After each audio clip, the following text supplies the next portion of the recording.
there's always going to be the echo chamber people who just bang their drum and they play on the red team, and they'll always play on the red team, and their kid better play on the red team, and there'll always be people who play on the blue team and they have to be on the blue team. And red and blue doesn't have to be Republican, Democrat. It can be whatever it is. It can be your thoughts on abortion. It can be your thoughts on Bitcoin. It can be your thoughts on pants, like what color pants you should wear. Well, a man only wears blue jeans, like, I don't know, like whatever. One true Scotsman. Yeah.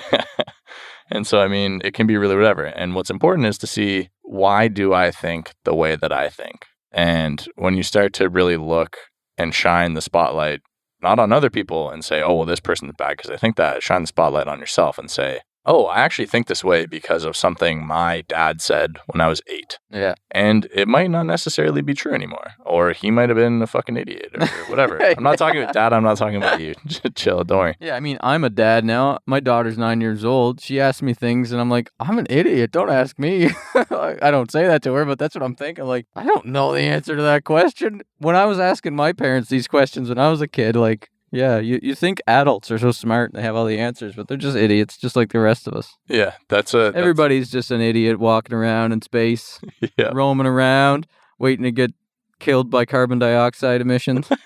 Yeah, that's what Joe Rogan has a thing on that where he's like, adults are just big babies. Big babies. It's like when you're younger, and so I'm 28 now, or I'll be 28 next week, and you think that there's this division between children and adults. And then you're kind of just like waiting to be like, all right, when do I hit that thing where like I know everything in the world and I know how to do stuff and I can now tell people what to do and I'm an adult and other people are children. And then you realize like there's no like switch that you flip where you go from a kid to an adult. And it's just like we're all just kind of fumbling around in the dark. Yeah. With everything that we do, with our own thoughts, with our relationships with other people, with like our goals and everything. It's just, we're all just kind of trying to figure it out. And I think that is like a really nice thing to realize, because then you kind of see other people and you're like, oh, like, wow, that person has it all figured out. But like, they'll tell you the same thing. They'll be like, oh, I have no fucking idea what I'm doing. They're like, I'm waiting for somebody to figure out that I'm an idiot and I don't know anything. But like, you're looking at them, you're like, oh my God, they know everything. That's the imposter complex. Yeah. And even if you do know a lot of things, you think you're an idiot. The only true knowledge exists in knowing you know nothing. I think that's an awesome quote.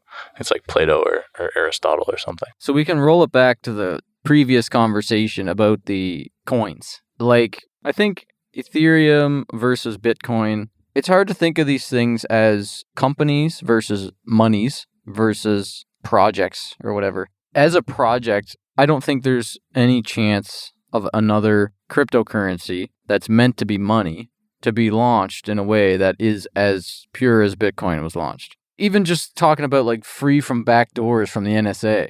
Like hardware now has backdoors in it from all these government spy agencies and stuff. And like Bitcoin was kind of the immaculate launch or whatever. And there's a lot of people that aren't in the space right now that think, oh, this is like so unfair, the way these early people mined all these Bitcoins and now the wealth distribution is not as good. But if you look at the wealth distribution, what's that called again? Do you know the term for that? The Gini coefficient? The Gini coefficient, yeah. You look at the Gini coefficient for Bitcoin versus any other cryptocurrency and it's way ahead on the scales. Most altcoins have like significant accumulation in the top wallets.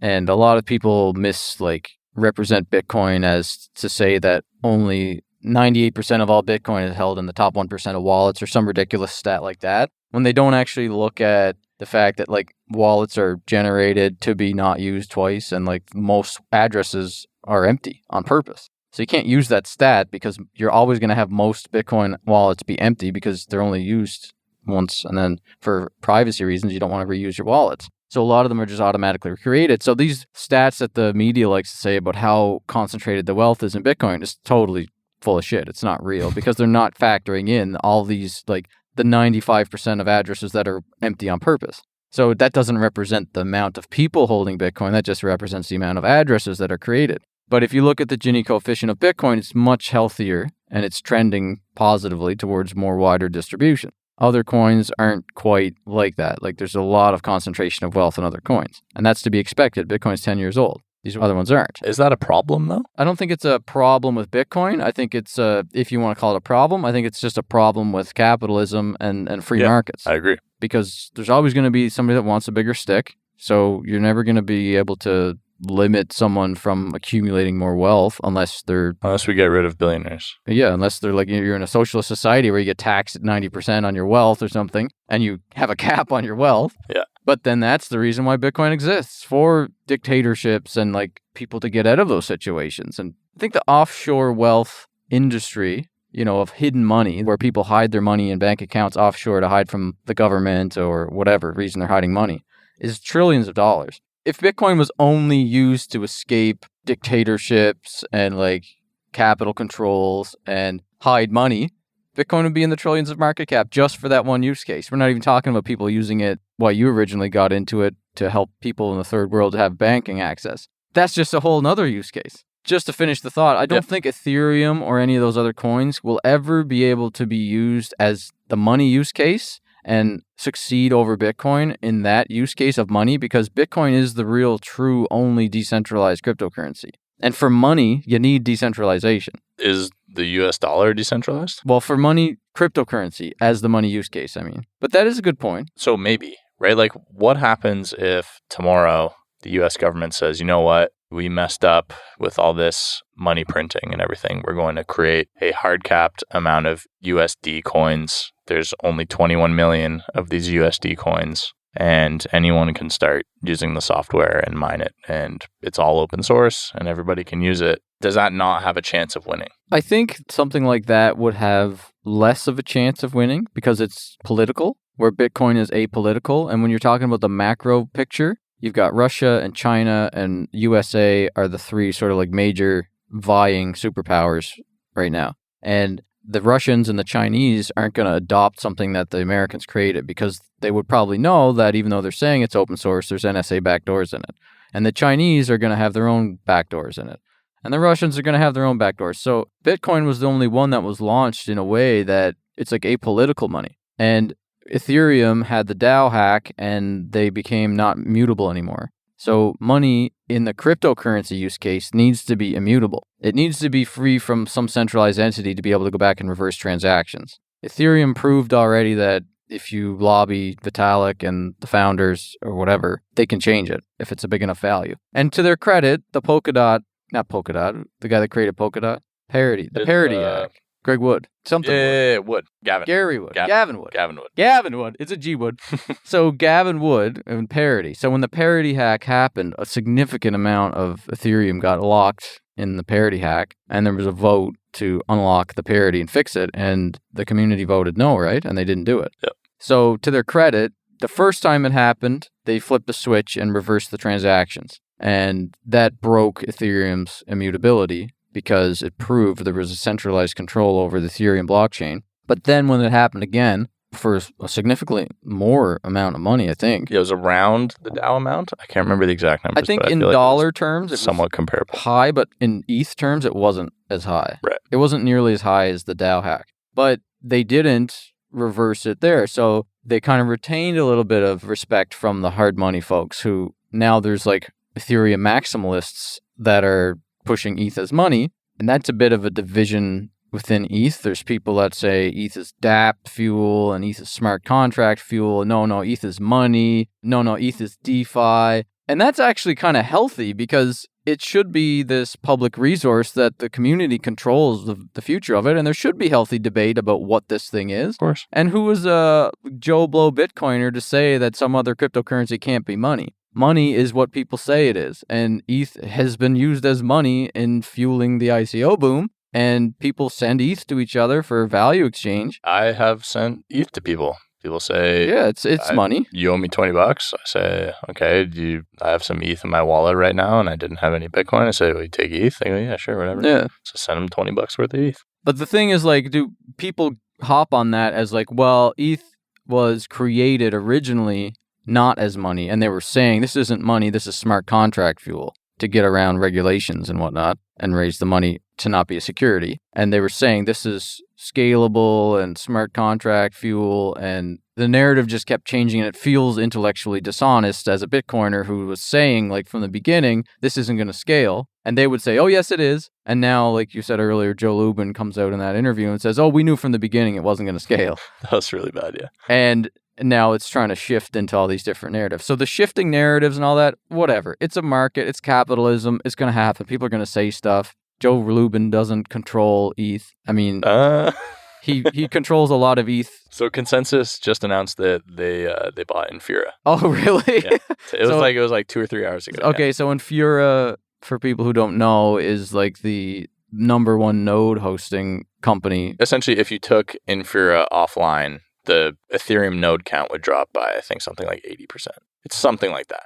Yeah. I don't know the exact numbers, but it's to a point where Infura runs the majority of the nodes on Ethereum. Yeah. And they admit that, and they're really okay with that. But that's one of the things that Bitcoin maximalists always point to say, well, why don't you just have them hosted on Amazon? Because what's the point? You don't need decentralization if it's already centralized. If the nodes are centralized, then that's the source of information. Satoshi created Bitcoin purposefully to decentralize the nodes and make it so that as many people as possible all over the world could run nodes, so that it could be just like BitTorrent, where the government can't enforce it because there's so many people to enforce, they just don't have the resources to enforce shutting it down.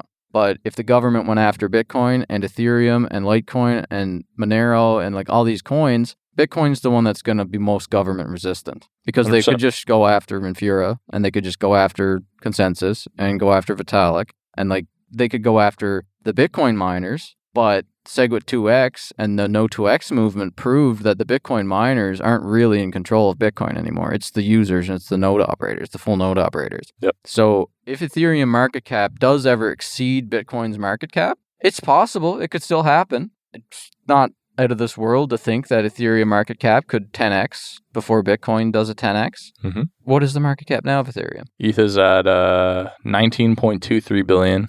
Bitcoin's 147 billion, 148 billion. So they'd need like an 8x to overtake Bitcoin. Yeah. So I tweeted, so it was a couple weeks ago, I think I was saying ETH was at $200 and Bitcoin was at, I think 10 or 8. No, it was at 8. And I was saying ETH will go to 2,000 before Bitcoin goes to 80. 80, okay. Yeah. That's possible. Yeah, like it's totally, and just like the replies were just like, what the, like, you're an idiot, like you don't understand, like, and I'm like, all right, like maybe not, but I mean. But you said will though. You should have said could. No, but if you say could, then the tweet's not going to blow up. You know? Yeah, okay. Yeah. if you leave room open for like, oh, I think, or maybe, then the tweet's not going to blow up. But if you make that definitive statement, that's how you know. So I learned that from Cal Samani from Multicoin Capital. Oh my God. With him making these like grandiose things like, this will happen. And then I'm like, what the fuck? No, it's not going to. And I will go to reply and I'm like, wait, that's what he wants. Yeah. And I see all the replies and comments and stuff. And I'm like, oh, that's how you blow up. You just make claims. Like maybe you literally just had like the tiniest thought in your head and then you're like, this will occur. And then you type it out and then the whole world gets mad at you and you just blow up. So we need to change the CO2 emissions within 10 years or there will be a mass extinction event. Yeah, humans respond very well to certainty, like in other people. Yeah. And so if you're kind of all wishy-washy and stuff, like people aren't really going to respond. It's the same thing when you're like starting a business or you're trying to go raise money in something. Imagine if somebody said, oh, what are you looking to raise? And you go, I don't know, maybe like $1 million might be okay. But like if that's too much for you, maybe like 500,000 or like maybe 2 million. I don't know. Like, what do you think? If you're thinking of investing in that person, you're going to say, you're a fucking idiot. Get out of here. Yeah. But if they say, oh, I need $4 million because of X, Y, and Z. You're going to go, oh, okay. Like this person like has thought through their ideas. Yeah. And so that's why on Twitter, got to be straight to the point. Mm. But then you seem like an idiot because you like aren't considering other options. But yeah, you gotta get your goal. Do you want engagement? You got to get the clout. Yo. You got to get the clout. Yeah. Do you want to be shown more by the algorithm? Yeah. You need more engagement. You got to get the algo engagement up there.